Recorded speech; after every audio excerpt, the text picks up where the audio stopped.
That's so funny. All right, so I'll tell you today. I love thinking about the song thing. I love music. So some of you know this. I'm a big music fan. I've told you before, like I wanted to be either a Major League Baseball player or the next John Mayer. Those were my two things that I wanted to be one time. And so what I haven't told you before is I actually sang and did music for quite a long time. And I don't know if you've ever felt this before, but for me, like when I was doing that, I felt like a little bit out of place. So I started singing it early. I would go to Battle of the Bands, and everybody would be playing like Blink 182. You guys remember Blink? Anybody, how many of y'all saw him on tour this year? Anybody see him on tour? Yeah, you did, yeah. And everybody would do that. And I would sing like John Mayer stuff, and then I would go do music at our church. So I would like lead worship at our church, do this sort of thing. Now at the same time, I don't know if you remember this, but like this would have been like early 2000s. Anybody remember like the patch, just the only patch? There's nothing else on your face except for this thing. And so I was like 15, and I had one of those, and I was leading worship at our church. And so picture this, there's like 15, 20 students in the room. It was a small Southern Baptist church. And I was leading a song, which if you grew up in like, Christianity in the early 2000s, anybody remember the song Breathe? Remember this? It was like, this is the air I breathe. And then at the end of it, everybody like shouts out emotionally, and I'm desperate for you kind of thing.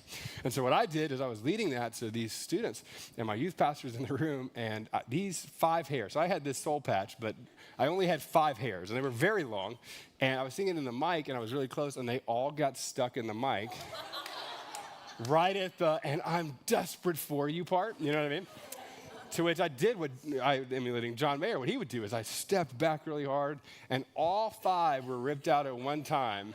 And in a small Southern Baptist church, I yelled in the middle of this Breathe song, crap, in the middle of it, and just like, I scooted back, and it was the most embarrassing. I mean, it was so embarrassing. It was so bad, and it was so funny too. You see this. You see like people in the back, like both hands up, and then when I said it, they were like, "Huh?" Like they deconstructed their faith on the way down. You know what I mean? It was one of those. And then I got off and off the stage, and I walked back, and my youth pastor, I was talking to him, and he said this to me, and it was so fascinating. He didn't mean anything by it. It was like the most passive, quick comment. But he said this statement. He said this. He goes, "Hey, man, don't worry about it." He's like, "No worries. I know you were just filling in today." That's what he said. He said, "I know you were just filling in today. No problem." Yeah, I know. My mother didn't like that either. Yeah, she wasn't excited. And he said, he's like, "I know you're just filling in today." And immediately, I don't know if you've ever felt this before, but have you ever felt like a wave of emotion around being like the second or third choice for somebody else, right? Where you had this thing, like it took you all the way back to like being 7 years old in kickball. Anybody remember this? And you weren't frustrated that you were the last choice, but you were just a little bit frustrated that you weren't in the top 12. You know what I mean? Like there's a little bit of you, like you were like maybe constantly as a kid in like that middle section of whatever the picking was, you know? Where everybody else was sort of like they were the first picks and you knew who they were. You know what I mean? And then there were the last picks, and you definitely knew who they were. But you were kind of in this middle section of like, hey, it's not that I'm like really bad, but I'm not the first pick for anybody, right? Now, I remember thinking that, and I remember feeling this thing, and it was the first time that I had not felt that way, but like processed the idea that like, hey, not only am I not like the first pick, but I'm not the guy that you were even thinking about doing this, and you expected it not to be bad. You probably didn't expect me to do that, but you didn't expect it to be what it could have been, right? And the truth of most of us is this, that most of us desire to be picked first, right? Most of us desire to be picked first, but realize that many of the areas of our life, we wouldn't be the first choice, right? Some of you are married right now, and you know this. Like, there's a little bit of you that like, hey, I'm my wife's first choice now, but there were guys who had more abs than me in college. You know what I mean? Like there's a little bit of that. There's a little bit of this where you've done this at, at your work where you felt like, it's not that I'm not good. It's just that I'm not the person that tends to get promoted first. I'm not the person that moves forward first. I'm not the person who goes through the process first. And then at some point along the way, you get really honest about it. And you get really honest about your abilities. You get really honest about like your inability, and you get really honest sometimes about like physically, even like our disabilities. Like I remember playing some sports and going, I'm just not built for this. You know what I mean? Like I played football. I weighed 122 pounds as a sophomore in high school, and I was a quarterback, and I did that. And all we did was run the option. So I got hit every play, and it became very clear that this was not what I was wired to do, There's a part of this where you go, like, there are parts of me where it's like, maybe my lack of ability comes into play. And then sometimes it's like my straight up just inability to do something or be natural at something. And then sometimes it really is like a disability that some of us feel. And here's what's so interesting about this. There's a lot of people that would go like, don't worry about it, go do the thing. And what's also really honest about this as an adult, because you're not a middle schooler anymore, the real truth is this, like you actually might have these things. Like you actually might not be the first choice for what it is that you're doing. You might actually be right about your greatest insecurities of things that you feel. You actually might be right about you. And that's one of the most haunting and slightly scary thoughts that most of us feel at some point along the way is like, maybe I'm not the person that could or should do this. Or maybe I'm not the person who could move forward and take the steps. Or maybe I'm not the guy that's going to lead my company like I thought I was going to do. Or maybe I'm not the person that I thought I could be. Some of you know this about my story. I grew up single parent home. It was always just me and my mom. So when Emily and I were dating, one of the things I had to process early was I've never seen a father in the home. Like I spent the night at friends' houses, and I remember like sometimes dads getting up and making pancakes, and I became very apparent that I didn't know how to make pancakes, and that freaked me out at 21, you know? So I learned how to make pancakes. I'm pretty good at it. You know what I mean? There's a little bit of this, though, where I'd go like, I don't know how to be a husband or dad. I've never seen it like that. And it just became very like glaring and obvious about whatever shortcomings that I felt like I had. And the haunting part that's true is sometimes I'm right. Sometimes I'm absolutely right. And then what really messes with my brain is when I know that I'm right about me, and I also feel like something in me is calling me to do something where I'm right about me. You ever felt that? Like there's something in me that going, like I'm looking forward to the thing that I felt drawn to do, and at the same time, I don't know if I have that thing to do that thing. Now, what's fascinating about the Bible is you read through the Old Testament, you read through the New Testament, you read through kind of these writers that experienced God in these powerful ways, and they put it on paper, right? They write down their experiences. And you look at like the New Testament writing, parts of it's like history. Like some of it feels like a history book. Like there's a doctor who writes parts of this, and he's getting all these weird details down, both because he wants to be convincing and let you know that he was around it and interviewing the right people, but also to go like, this is who these people are.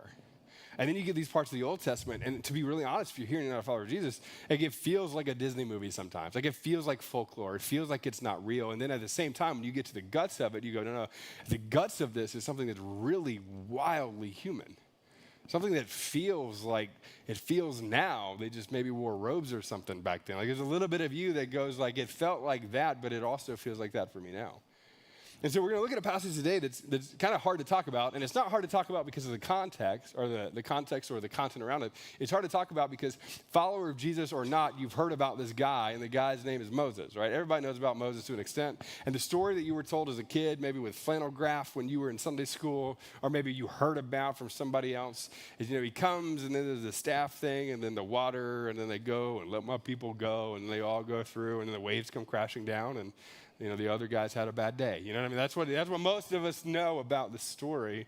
What's interesting about it is much further back, you get this like beautiful picture of a deeply flawed human person who has a thing in them that is calling them to do something that feels wildly beyond him. And this is not like the childhood sleep well at night, Timmy kind of go to bed at night thing. This is a thing that like is real and human in the midst of it. Where there's a guy who feels unqualified and he's right. There's a guy who feels like he doesn't have it and he's right. There's a guy who feels like this thing in him that's drawing maybe to these other places, and he's right about himself. And then what do you do? What do you do with it? So we're going to look at Exodus chapter 4, and we're going to look at this guy named Moses. And the context around this, we'll give you like a brief sort of resume of this dude. Around this time, we think he's roughly around 80 years old, somewhere in this sort of range. At one point in his life, he was a fugitive wanted for murder. So like that tends to be disqualifying for most jobs. You know what I mean? Like that's like when that goes on the resume, it's just not like, yeah, sure, lead all the people. That's not really what goes out there. The other part too that's always fascinating, and you see this a lot in the writings of the Old Testament, is you see somebody that was in hiding for about 40 years. So most of like our superhero stories, I mean, maybe there's like a period where like Spider-Man's trying to figure things out, but at the end of the day, they're not scared all the time. And you have this guy who's like been in hiding for roughly 40 years for part of his life, and then God miraculously appears.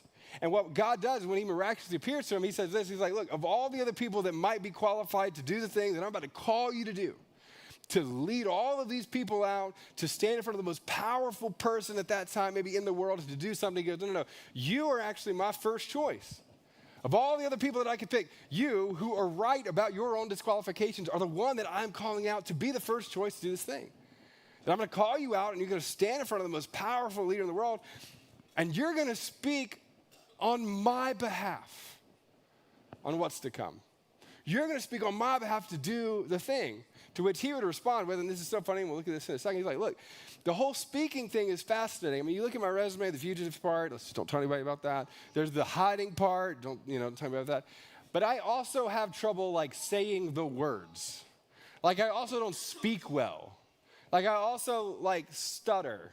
Like beyond everything else that you could talk about, like at the end of the day, if you want me to talk, that's not me. And his kind of response in this is like, look, who am I? In the midst of all of this, like, who am I to be the one to go and to go stand in front of Pharaoh? Who am I to be that person? Who am I to be the one to lead this group of people out of Egypt and into the place that you called them to be? Who am I to be a leader with the resume and the stutter thing? And then all the way back in Exodus chapter 4, you get this conversation between him and God where it's like God is wildly clear that this is what he's to do. And so in Exodus chapter 4, here's what it says. It says, Moses says to the Lord, I love this. I love when they're like nice in the text. Pardon your servant, Lord. Now again, if God just showed up and talked to me, I'd probably be nice too. But pardon your servant, Lord. I have never been eloquent, neither in the past nor since you have spoken to your servant. You haven't come through for me yet in the speaking thing that I'm struggling with, right? I've never been eloquent in the past. Even since we've talked, you haven't worked that out yet. I am slow of speech and tongue. To which I go, well, God, if you want me to do this thing, then you've got to do the thing that I can't do, and you seem to not be doing the thing that I can't do. You're not fixing the problem. And then the Lord says to him, and this is so fun. So who gave human beings their mouths? I love when the Lord is slightly condescending and a little bit like The Office. You know what I mean? Like it feels a little bit snarky. You read the text like it's so fun and human because he's like, look, if you can't talk, do you think you at least have the power to give yourself your mouth? No, you didn't do that. I did that. And then theologically, he says the next thing, which is really odd to say and really uncomfortable for us to even think about. But he says, like, who makes people deaf or mute? You do that, Moses? Who makes them deaf or mute? You do that? No. And then who gives them sight or makes them blind? And internally you go, wait, whoa. I thought God did everything. No. Well, if a good God could, then a good God should do all the stuff that no. God's like, no. I'm involved when I'm involved in these ways, whether you like it or not, whether you chose it or not, whether you want it to be that way or not. Look, the person who did this thing, it is I, or is it not I, the Lord? And in full picture for Moses is his inability and his disability. What he had. I put in my answer that Moses' inability and disability weren't a limitation. It seems like it becomes this qualification for God's divine purpose for him individually. Now, this is what's so fascinating. Again, this is why like the copycat thing is hard for people, and you feel like you look at somebody you admire, like I want to be that person. What's hard about that is you look at those people, and oftentimes they have something that's unique in their own inability, disability, unable to do that God has overcome and worked and redeemed and then made something, and then they go do that thing. And the copycat thing goes, well, then I want to go do that because no, that's not for you. That was for them. Look at what I did for them. Well, let's look at you. What is your deepest insecurity that God might redeem and do something with? What's the thing in you that's like, it's in you and you know that it is, and I got to go do this thing, but God, I don't have it, whatever it is, to go do. And in verse 11, it says this. It goes on. He says, is it not I, the Lord? And then he just simply says, now go. This is the part in the text that's weird for me, that frustrates me, is he doesn't fix it before he goes. In fact, by all intents and purposes, we would kind of look at this and go, it looks like he left it until the moment came. Like he's going like, you're going to go before the problem seems to be fixed for you. Now go. I will help you speak, and I will teach you what to say. Now, can I be really honest? Like that's one of those things that it's like God, nudges you to pay for somebody's gas. That's a little, I could go do that, God says, go and speak to the most powerful person who's not known for his mercy and speak on behalf of an entire people group. And yet, the thing that you're most insecure about, it's not ready yet. It's not fully and finally done yet. It's actually in the faith step that he gives you what you need for the next thing. It's like God will give Moses what to say and will be with him every step of the way. But the problem with me in this is that it's the will part. It's the next step part. It's the Indiana Jones when it shows up thing. Like, I want the bridge there. I want to know what the next step is. I want to know with confidence that whatever I want to be fixed will be fixed before I take whatever the actual risk is. And the unsettling part is the thing that you're most insecure about, often that I'm most insecure about, the thing that I process and struggle with often the most. Our deepest insecurity can often be a platform, but not a problem for God. Because if God is who he said he is, and if God does and still does what he has done in the past, then oftentimes what he is doing, he's taking people with the deepest insecurities and pressing in to whatever that is and redeeming it and using it for his purpose in the world. And this is why if you're not a follower of Jesus, I'll just tell you, it's one of those things where you go, at the end of your strength is often you. So when you rightly look at your own thing and you go, I don't know what to do with this thing, often the end answer for you is your own strength. To which puts you oftentimes in a cycle of going, well, if there's not something beyond me, or if I can't know what that thing beyond me is, or if that thing beyond me, that energy, that person, God, whatever that is, if that's not interacting in a powerful way with me, then at the end of the day, your own strength becomes the strength that you have. And followers of Jesus just reject that throughout history and say, oh, no, not just in spite of it, but oftentimes it feels like even because of it, God takes our brokenness and uses it and redeems it and moves us forward. And the faith component, which is unsettling and so hard, is this, that the purpose of God will never, ever lead you to a place where the power of God can't sustain you. And this is one of those like things where that sounds good and like, yeah, until you gotta like, but then I gotta step, you know? If his power is over there and in my next step to move towards it will be revealed in the step, that sucks. And it sucks because it's not certain. And it sucks because it takes faith. And it sucks because it really gets after your question of the character of who God is. Like, is God going to be faithful in the step? Is he going to show up on the other side of it? And then the real honest one for many of us is like, and do I even have the capacity to know if this is the step that I'm supposed to take towards him? And in the text, what you find over and over again, you find this Old Testament, New Testament, you see this all over the place, is that what God ends up promising to people over and over and over again, which I still think is true for us, is this, that when God speaks to us, he's like, I chose you, and I chose you, and I picked you long before you were even an idea in your parents' eyes. And I designed you the way that you were supposed to be, even if you wish that you could change all of it.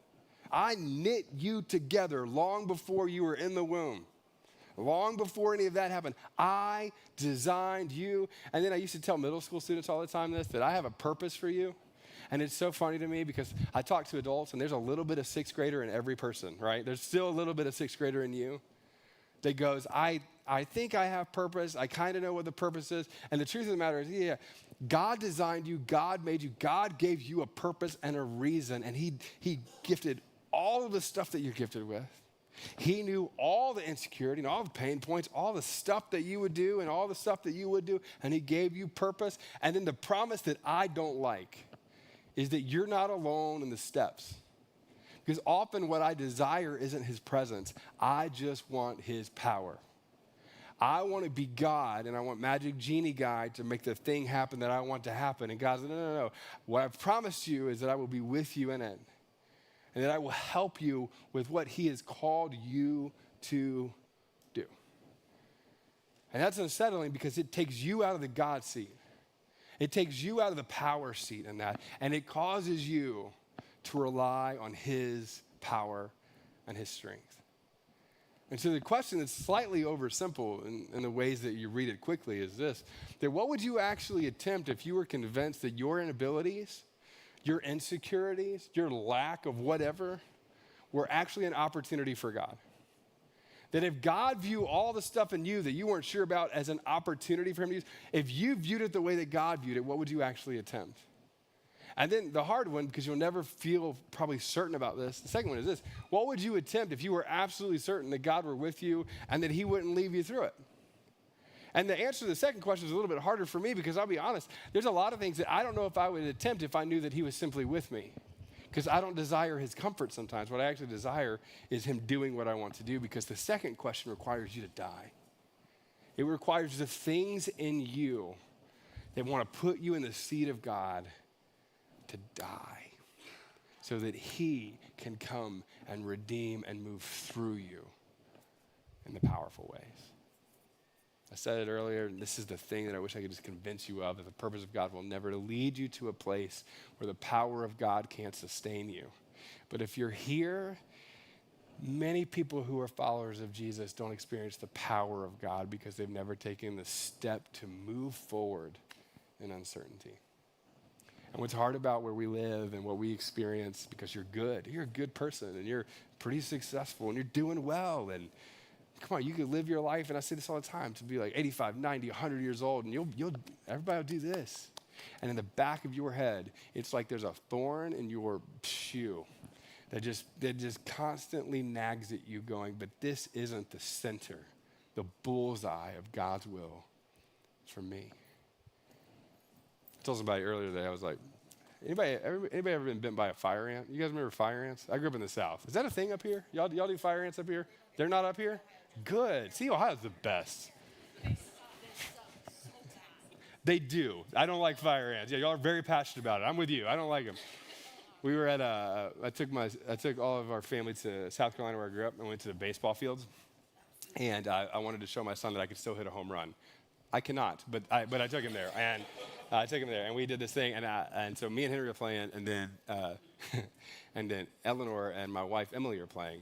And Oliver's just standing in a mound, and he just starts crying because he's standing in a fire ant hill, to which I said a word that my kids learned that day. And then we ran over, and he was standing in a fire ant hill, and they were just like all over, and we got him off, and he had the welts. Of course, I called the police, not even calling the ambulance. We got called 911, but they were nice too. And we asked them about it, and they were like, you know what, follow him, he's good. But I love this. He handled it so much better than I would. But I remember, do you remember the feeling when you like see somebody like experience something that you've experienced before, and you know what that is, you know? And I remember there was a time as a kid where I stepped in it, and they got all in my shoe, and they just stung me. Now, here's what's fascinating when you get stung by fire ants. Some of you are like freaking out right now. They're not in here. You're okay. But they got in my shoe, and it stung, and then it stopped, and then it stung really bad. You know this feeling? Like it comes and then it goes and it gets really, really bad. And some of you are here, and it's kind of funny, like the thorn in your thing, the fire ant visible in your shoe. There's a piece of you that you're walking normal, and nobody would know because you're good. And you're walking, you're doing the thing, and nobody would know that you're preoccupied somewhere else. But it's like it comes in waves. And you'll feel it a little bit, and then it'll stop, and then you'll feel it a lot. And you'll be distracted at work, and you'll be present, but then you'll be really distracted all at once. And there'll be this thing that's in the back of your head, and it feels like it's nagging you. And you don't know what to do with it because it doesn't make sense. And the truth of the matter is, you know why you shouldn't. And the other truth that no one else likes to tell you is you're also right. The problem with the self-help thing that I always think is so fascinating is this. You're right. Let's don't BS it. You're right about your inability. Right? You're right that you have that thing that feels like it can keep you and holds you back. But the difference is people that are followers of Jesus go, if he put that there, he wants to do something in and through me. And you can't solve it until you step. Some of you in the room, you were born to build something. And you're sitting at a desk job looking at Excel, and there's nothing wrong with that except for the fact that all you think about is the thing that you want to build.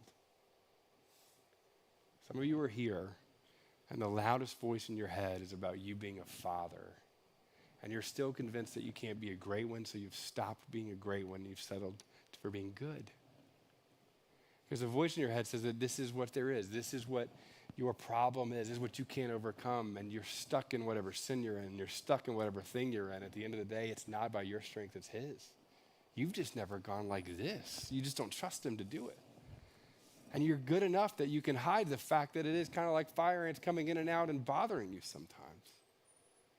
Some of you, this is true relationally. Like at the end of the day, you expect that person to come apologize and that God might miraculously heal it without you two ever talking. And at the end of the day, you also know that doesn't work. And you just like, but I can't step because I don't say things well. Or when I say it, I get emotional, and I don't apologize the right way, or I feel like too much has been done and God can't. But at the end of the day, that's not true because he does. So I'll tell you a story. I haven't talked about this a ton. This weekend, I got to hang out with a bunch of church planters, which is fun. They're actually, a lot of them are here, which is kind of cool. You don't know this. I want to embarrass them all. I want to ask them to stand up because they're kind of like hiding in the background. It's kind of fun.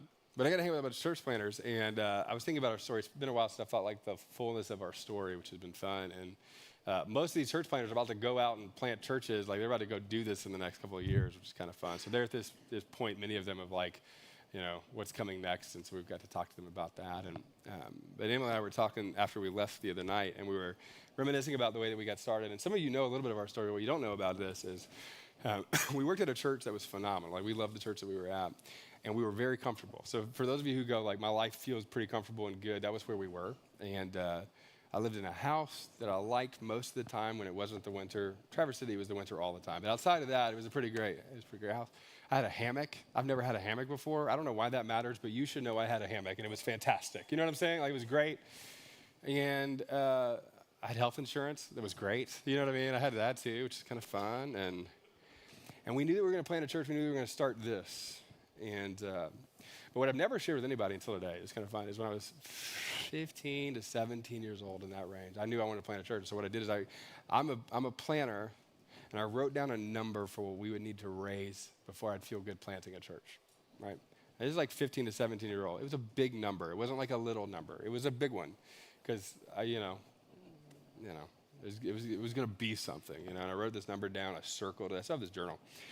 And so Emily and I, when we felt like it was time to plant our church, what we did is we were talking about it. We felt called to do it. We had all these sorts of things where and I kept this sheet of paper and this journal with the number that I had. And here's what I expected God to do. I said, you're going to need to give us that number so that it sits in the bank so that we're ready to go plant the church, which sounds a little funny now because I didn't know any human being in real life who had that number. And I kept looking for Elon's number, but I couldn't get it. Like, I just couldn't figure it out. Like, I just couldn't do it. And there was a number that sat there. And we got to the point, literally the night before, where we were going to resign our jobs and have the big conversation. And it was kind of like the step, like the actual step of faith, where it's like, hey, I just want you to know I'm going to plant a church. Please don't fire me. Like, a little bit of that one, And I had not said that we were called to do it yet. And we had been talking about it for years, and I just wouldn't say we're called to do it. And we were talking about it, and Emily brought that up. My wife is so wise and very, very, like, acutely blunt to like slice through most of my crap. And so I'm talking about it. Like, I kept saying things like that. You ever tried to reassure your spouse on something that they weren't worried about, but you were? Anybody else done this? Just so we know, that I've thought through. Yeah. And she finally looks at me, and it was so good. She goes, look, you want that number. She goes, but I don't know that we're going to get that until we step. So the real question for you is, are you called to do the thing or are you not? Love you. Like, walks away kind of thing, like one of those. And I love this. And we just thought that it was the first time, the night before we resigned our job, was the first night that we said we feel called to do it, meaning this for us, that we're going to step whether that number came or not. And we're going to step even if we don't know what's next. And it was in the step of faith that God revealed himself for the next step that was to come. And this is the wild part about this for me, right? I didn't know anybody, but through, dozens and dozens of people. This is what's crazy. Within a year, the number that I had on paper, and I could tell you the day that we got it, because I was watching whatever that's one of these, it came through. And I remember thinking all of the ways that I thought it was going to happen, it happened the opposite. Like, I love telling people this. A lot of you don't know this about our church. Most of the stuff in this room was donated. Like, everybody's like, how'd you get an LED wall at the church? A lot of people are like, money, like they're mad about it. I'm like, everything else is free. Like, the stage is from another church.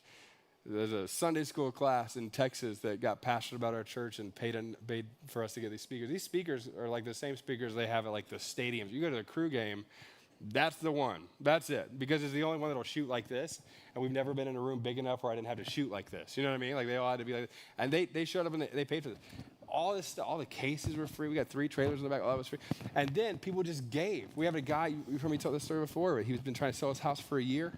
We had less than $5,000 in the bank. And then all of a sudden, this guy goes, look, I will give you the profit of our house if you'll pray that it sells.